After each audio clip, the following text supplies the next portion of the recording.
I hope you will be fine. कोविड-19 के कारण हुए लॉकडाउन की वजह से आपकी स्टडी रेगुलर नहीं हो पा रही, इसलिए आपकी स्टडी को रेगुलर करने के लिए हम ये ऑनलाइन क्लासेस चला रहे हैं क्लास 8 के लिए। तो बच्चों, आज का पहला लेसन है कृषि प्रबंधन। कृषि प्रबंधन मीन्स कृषि का मैनेजमेंट किस तरह से किया जाता है, मतलब खेती किस तरह से की जाती है, फसलें कौन कौन सी प्रकार की होती हैं, वो सब आज हम इस अध्याय में पढ़ेंगे। पहला है इसमें फसल क्या होती है। फसल की डेफिनेशन है बच्चों, जब एक ही प्रकार के पादप भूमि के बहुत बड़े क्षेत्र में उगाए जाते हैं तो उसे फसल कहते हैं। एक ही प्रकार के पौधे, जैसे गेहूं की फसल अगर हमने बोई है तो गेहूं के एक ही प्रकार के पौधे बहुत बड़े खेत में अगर हम बोते हैं तो वो गेहूं की फसल कहलाती है। इसी तरह से बहुत सारी फसलें होती है, गेहूं की, चने की, ज्वार की, बाजरा की, जो आपने देखी होगी खेतों में, कई बार आप खेत में गए होंगे, तो इसको फसल कहते हैं। अब आता है फसल के प्रकार। फसल तीन प्रकार की होती है। पहली है रबी की फसल। रबी की फसल बच्चों के बीच में बोई जाती है, जैसे कि गेहूं है और जौ है, चना है, मटर है इत्यादि, ये सब रबी की फसल है। दूसरी है खरीफ की फसल। खरीफ की फसल दूसरी है। खरीफ की फसल जून से लेकर के सितंबर में बोई जाती है, जैसे कि ज्वार, बाजरा, मक्का, मूंगफली इत्यादि। तीसरी टाइप की होती है जायद की फसल। जायद की फसल, ये फसल मार्च से जून के मध्य बोई जाती है, जैसे खरबूजा, तरबूज, ककड़ी इत्यादि। तो बच्चों, फसल तीन टाइप की हो गई है। रबी की फसल गेहूं, जौ, चना, बाजरा इत्यादि। खरीफ की फसल ज्वार, बाजरा, मक्का इत्यादि। जायद की फसल खरबूजा, तरबूज, ककड़ी इत्यादि। अब बच्चों, होती कि फसल की कृषि पद्धतियाँ या फसल बोने के चरण कौन कौन से होते हैं, खेती के चरण कौन कौन से होते हैं, या कृषि पद्धतियाँ कौन कौन सी होती हैं। तो खेती करने के चरण 7 चरण होते हैं। पहला होता है मिट्टी तैयार करना। पहला है खेती के चरण में, पहला है मिट्टी तैयार करना। इसके अंतर्गत बच्चों, किसान खेत को प्लेन करते हैं, मतलब समतल करते हैं, उसमें कंकड़ पत्थर को अलग करते हैं और मिट्टी को तैयार करते हैं ताकि मिट्टी उपजाऊ बन जाए और वो फसल बोने लायक हो। इसमें दूसरा चरण आता है बुआई करना। मिट्टी तैयार करने के बाद किसान मिट्टी की या खेत के अंदर बुआई करते हैं, और बुआई करने के बाद खेत में बोई जाने वाली फसल के बीजों की बुआई का कार्य करता है। किसान खेत में बीज बोने से पूर्व उत्तम किस्म के बीज चयनित करता है और ऐसे बीजों का चयन किया जाता है जो स्वस्थ हो तथा जिससे अधिक उत्पादन मिल सके। तो ये बच्चों हो गया बुआई करना। और बुआई करने के अंतर्गत ये औजार काम में लिए जाते हैं। बीज बोने का परंपरागत औजार है जो ये इस तरह से बेलों के पीछे ये लगाई जाती कीप नुमा उपकरण, इसमें बीज डाले जाते से बुआई की जाती है। और आधुनिक औजार है बीज बोने का, वो है सीड ड्रिल। सीड ड्रिल से यहाँ से ऊपर से बीज डाले जाते हैं और एक साथ कहीं बीजों की बुआई हो जाती है। फिर तीसरा आता है बच्चों इसका खाद या उर्वरक देना। मिट्टी में पोषक तत्वों के स्तर को बनाए रखने या मिट्टी की उर्वरता को बनाए रखने के लिए कुछ पदार्थ मिट्टी में मिलाए जाते हैं जिन्हें खाद या उर्वरक कहते हैं। अब बच्चों, इसमें आता है कि खाद और उर्वरक में क्या अंतर है। खाद और उर्वरक में ये अंतर है कि खाद नेचुरल होता है यानी कि प्राकृतिक होता है, और उर्वरक है जो प्रयोगशाला में बनाए जाते हैं। खाद जैसे कि जानवरों के जो वेस्ट प्रोडक्ट हैं उससे खाद बनाई जाती है, जैसे गोबर वगैरह से। गोबर की खाद कंपोस्ट खाद या वर्मी खाद कहलाती है। और उर्वरक है जो फैक्ट्रियों में तैयार किए जाते हैं, जैसे यूरिया है, अमोनियम सल्फेट, सुपर फास्फेट और पोटाश आदि। खाद उर्वरक से बेहतर है क्योंकि प्राकृतिक खाद में ह्यूमस होती है, ह्यूमस की मात्रा ज़्यादा होती है तथा यह मृदा के उपजाऊपन को बढ़ा देती है, जबकि उर्वरक में ह्यूमस का अभाव होता है। ठीक है बच्चों, फिर आता है खाद, इसका चौथा पॉइंट आता है, चौथा जो इसका स्टेप है सिंचाई करना। खाद देने के बाद में खेत में फसल को उगने और खाद मिलाने के पश्चात किसान सिंचाई करता है, किसान फसलों को पानी पिलाता है।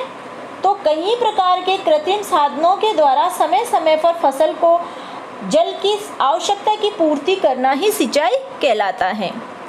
सिंचाई करने के बहुत सारे स्रोत हैं, सिंचाई के स्रोत हैं, जैसे कि हैंडपंप है और नहर है, कुआं है, तालाब है, बावड़ी है, ये सब सिंचाई के साधन हैं। तो बच्चों यहाँ से भी क्वेश्चन आ जाता है परीक्षा में कि सिंचाई के स्रोत कौन कौन से हैं, तो ये सब आप याद रखिएगा। हैंडपंप, तालाब, नहर और कुआं, ये सब सिंचाई के साधन हैं। अब सिंचाई से फसल को क्या क्या लाभ होता है। सिंचाई बीज अंकुरण के लिए जरूरी होती है।